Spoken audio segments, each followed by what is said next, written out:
बिल्कुल। आज इंदिरा गांधी नहर पे वन और अभ्यारण्यों पे मांगों पे चर्चा हुई है। मैं आपको बताना चाहूंगा कि मैं सीमांत के उस क्षेत्र से आता हूं जहां पर इंदिरा गांधी नहर की कल्पना जहां के लिए 1957 में की गई। 1957 में जब इंदिरा गांधी नहर सिंचाई परियोजना की कल्पना की गई थी, तब ये सोचा गया था कि देश के आखिरी हिस्से तक हम पानी पहुंचाएंगे। 1980 में जैसलमेर के मोहनगढ़ में पानी आया और 1980 से लेके आज तक 44 साल तक मेरा क्षेत्र नहर के इंतजार में आस लगाए बैठा है। प्रदेश की सरकार से मैं आप सभी के माध्यम से निवेदन करूंगा कि इंदिरा गांधी नहर परियोजना का जो एक्सटेंशन रुका हुआ है, आप जल्दी से जल्दी करवाएं ताकि सीमांत के उन लोगों को पानी मिल सके।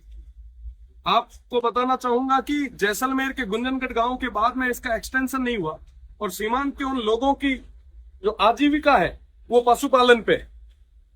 अगर वहां तक पानी पहुंचेगा तो वहां पे खेत खलिहान भी होंगे, किसानों की आय भी बढ़ेगी। और वो जो नहर है उसका एक्सटेंशन रुकने का जो मुख्य कारण है, वो मुख्य कारण डीएनपी है, डेजर्ट नेशनल पार्क। आपको बताना चाहूंगा कि 1980 में एक नोटिफिकेशन आया और उस नोटिफिकेशन के बाद में डीएनपी क्षेत्र को नोटिफाई किया गया। डीएनपी क्षेत्र के अंदर लगभग 3162 वर्ग किलोमीटर क्षेत्र है और जिसका 1962 वर्ग किलोमीटर क्षेत्र जैसलमेर का और 1200 वर्ग किलोमीटर क्षेत्र बाड़मेर का। 185 राजस्व गांव इसके अंदर है। आप विश्वास मानेंगे कि 1980 के बाद में ना आबादी भूमि बढ़ी, ना किसी तरीके का नया डेवलपमेंट हुआ। आज क्योंकि वन एवं अभ्यारण्य की भी बात हो रही है, मैंने आज सरकार से निवेदन भी किया है, मंत्री जी से भी निवेदन किया है कि उस क्षेत्र में उन 185 राजस्व गांवों में मूलभूत सुविधा पहुंचाने का काम हम लोगों को करना चाहिए। आप विश्वास मानेंगे कि अभी तक वहां के किसानों को किसी भी तरीके का केसीसी या ऋण उठाने की कोई सुविधा नहीं दी गई है। वो ऋण नहीं उठा सकते, वो कोई लोन नहीं ले सकते, वो बेच नहीं सकते, वो किसी भी जमीन को हस्तांतरित नहीं कर सकते। कई सारी ऐसी समस्याएं आगे आ रही है। तो इन सब तमाम चीजों को मैंने आज माननीय मंत्री जी के सामने और प्रदेश की सरकार के सामने रखा है। साथ ही साथ मोबाइल टावर, आप देखेंगे कि साहब एक दिन के लिए अगर मोबाइल टावर या कोई रेंज या कोई जब परीक्षा होती है तो एक दिन के लिए जब मोबाइल टावर को ब्लॉक किया जाता है, इंटरनेट को बंद किया जाता है, तो हमारे युवा भाई खाना पीना छोड़ देते हैं। उस स्थिति में आप सोचिए, आप विचार कीजिए, आप कल्पना कीजिए कि साहब उन लोगों के क्या हाल होंगे जिनके पास अभी तक मोबाइल नेटवर्क नहीं पहुंचा। लाइट की हम बात करें तो अभी सब हाहाकार मचा रहे हैं कि साहब हर जगह कटौती हो रही है।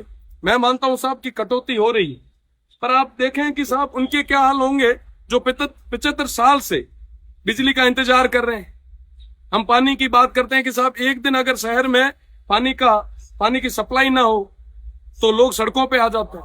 आप विचार करो, जहां तक आजादी के बाद तक जहां पर अभी तक पानी नहीं पहुंचा है उनके क्या हाल होंगे। वाकई स्थिति बहुत ही ज्यादा भयानक है।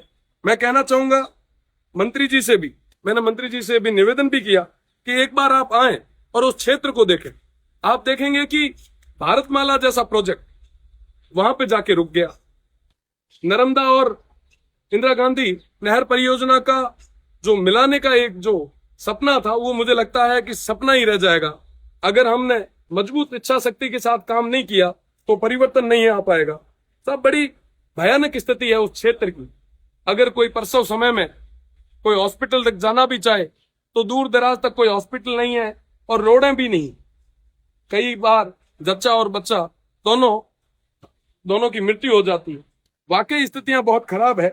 मैं आपको निवेदन करना चाहूंगा आपके चैनल के माध्यम से, मैं उन गांवों का नाम लेना चाहूंगा जिन गांवों का नाम इस राजधानी में आज तक किसी ने नहीं लिया। गडरा रोड आपको बता दूं कि सीमांत की आखिरी पंचायत समिति है और गडरा रोड से 1 किलोमीटर बाद इंटरनेशनल बॉर्डर शुरू हो जाता है। उस गडरा रोड के बोई, लोडरडी, समंद का पार, हाफिया, फांगड़ी, चांदनिया, बनियाली, चौथियाली, खड़ीन, सेला, धिंगानी बस्ती, बच्चिया, पूंजराज का पार, सरगवाड़ा, द्राबा, ढगारी, मठरानी, पीपरली, पते का पार, गप्पाना, दाबड़, सांकली, हाफिया, कुपड़िया, रावतसर, सालम सिंह बस्ती, दुथोड़, ये तमाम कई सारे ऐसे गांव, 185 गांव है जहां पे अभी तक मूलभूत सुविधा नहीं पहुंची। हम बंद एसी के कमरे में सब तरीके की बातें कर लेते हैं, पर जरूरत है उन क्षेत्र को आगे तक ले जाने की। बिजली नहीं पहुंची, पेयजल नहीं है, आबादी भूमि नहीं है, किसी भी तरीके की कोई सुविधा नहीं पहुंची। तो वन एवं पर्यावरण की मांगों पे सबसे बड़ी मांग मुझे लगता है हमारी है। और इंदिरा गांधी नहर सिंचाई परियोजना की बात हो रही थी, तो इंदिरा गांधी सिंचाई परियोजना एक्सटेंशन होना चाहिए और सीमांत के आखिरी गांव तक पानी पहुंचना चाहिए। आपके माध्यम से पुनः मैं मंत्री जी से निवेदन भी करूंगा कि एक बार, आप बहुत संवेदनशील है, एक बार आप उस क्षेत्र का जायजा लें और निश्चित रूप से हम सब मिलकर सामूहिक प्रयास के साथ में एक बदलाव लाएं। बहुत बहुत